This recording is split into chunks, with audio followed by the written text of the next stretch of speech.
Assalamualaikum warahmatullahi wabarakatuh. Perkenalkan, nama saya Tresna Puja Pamungkas.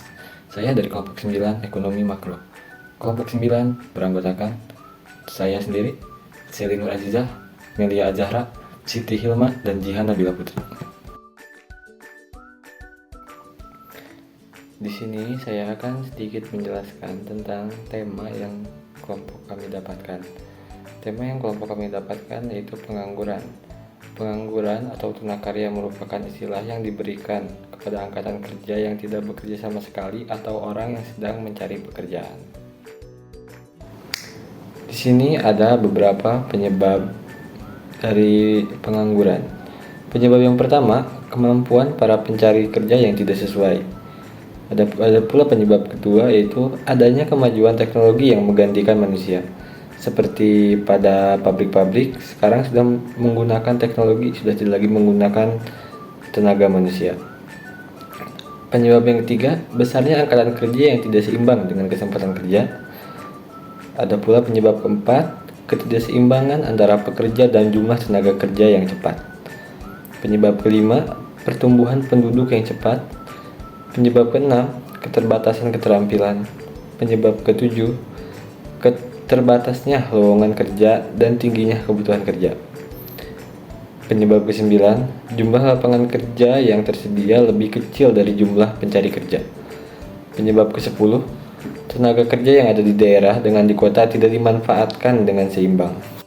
Beberapa jenis dari pengangguran. Pada jenis yang pertama itu terdapat pengangguran struktural. Jenis pengangguran yang terjadi ketika terdapat ketidaksesuaian antara keterampilan, kualifikasi, atau harapan pekerja dengan jenis pekerjaan yang tersedia di pasar kerja.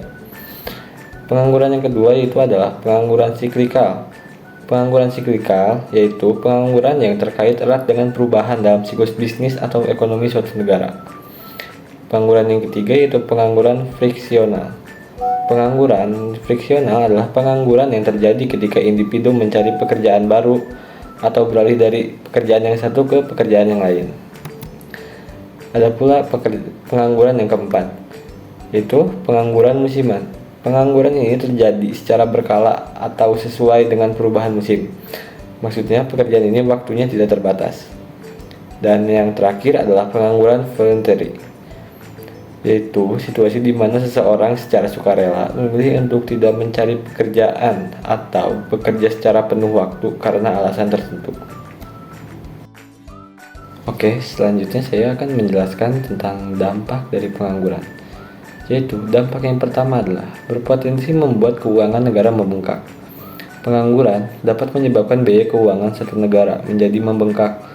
Hal ini dikarenakan di beberapa negara maju, pengangguran tetap mendapatkan santunan, sehingga membuat pengeluaran negara. Contohnya adalah seperti negara-negara Eropa maupun negara yang berada di timur seperti Qatar. Yang kedua, dampak dari pengangguran adalah meningkatkan angka kriminalitas. Orang berbuat kriminal salah satu pendorongnya adalah ekonomi, seperti tidak punya uang, butuh uang, punya hutang, dan lain-lain. Seperti kita tahu bahwa pengangguran akan berdampak pada ekonomi sebuah keluarga karena tidak mendapatkan penghasilan. Dan ada pula dampak yang ketiga. Dampak yang ketiga adalah dapat memunculkan konflik warga negara dan dengan pemerintah. Pengangguran dapat menyebabkan warga negara berkonflik dengan pemerintah. Konflik negara dengan pemerintah ini berupa turunnya rasa kepercayaan karena pemerintah dianggap tidak mampu membuka lapangan kerja yang baru. Ada pula dampak yang keempat, yaitu dapat menyebabkan kesenjangan kesempatan bekerja. Pengangguran dapat menyebabkan kesenjangan kesempatan bekerja sehingga membuat orang tersebut merasa tidak diperlakukan secara adil.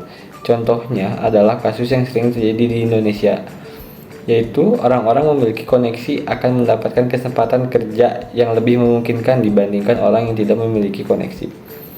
Dan dampak yang terakhir adalah dapat menyebabkan seseorang kehilangan keahlian atau keterampilan. Pengangguran dapat menyebabkan seorang kehilangan keahlian atau keterampilannya karena ia tidak menggunakan keterampilan tersebut. Lanjut, dampak yang keenam adalah menurunkan daya saing. Pengangguran dapat berdampak pada menurunnya daya saing sehingga semakin sedikit orang yang memiliki keterampilan dan semakin sedikit pula persaingan yang ada. 7. Meningkatkan angka kemiskinan. Pengangguran dapat membuat angka kemiskinan menjadi meningkat. Orang pengangguran tentu tidak memiliki penghasilan, sehingga membuat orang tersebut susah untuk memenuhi kebutuhan hidupnya. Yang kedelapan adalah dapat menyebabkan kesenjangan sosial. Pengangguran dapat menyebabkan terjadinya kesenjangan sosial. Kesenjangan sosial merupakan dampak yang berkelanjutan dari meningkatnya angka kemiskinan, sehingga memunculkan masalah-masalah lain pada bidang sosial. Selanjutnya adalah menyebabkan kondisi politik di suatu negara tidak stabil. Pengangguran menyebabkan kondisi politik di suatu negara menjadi tidak stabil.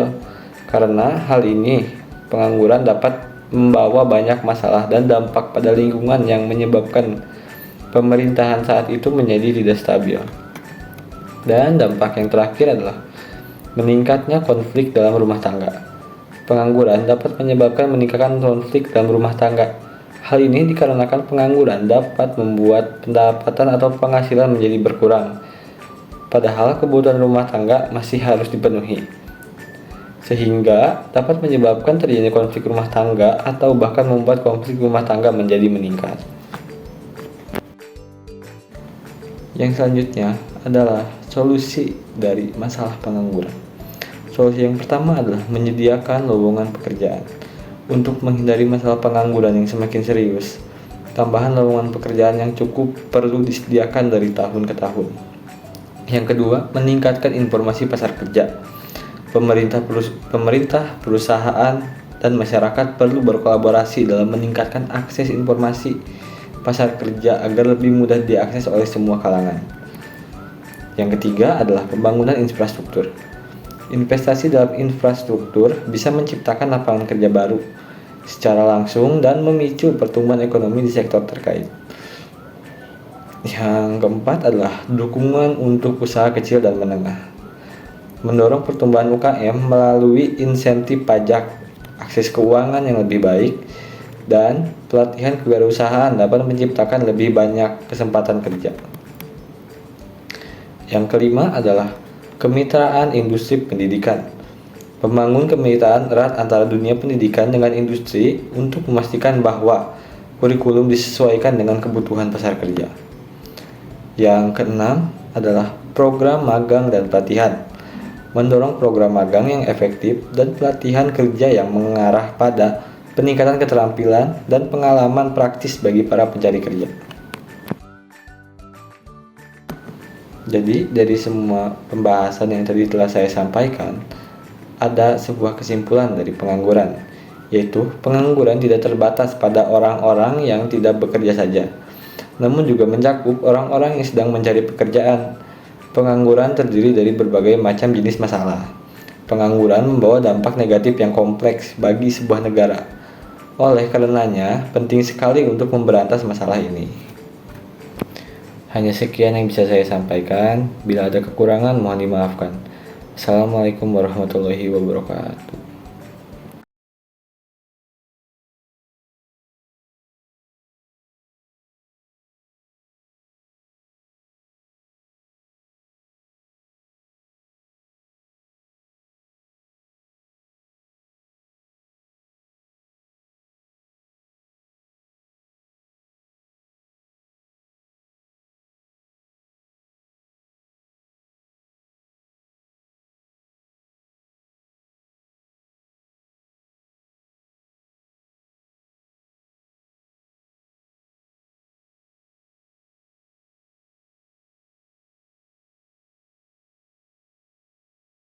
Pengamat Manajemen Sumber Daya Manusia Universitas Bina Nusantara mengungkap realita masalah lain yang dihadapi Gen Z terlalu berekspektasi tinggi terhadap gaji.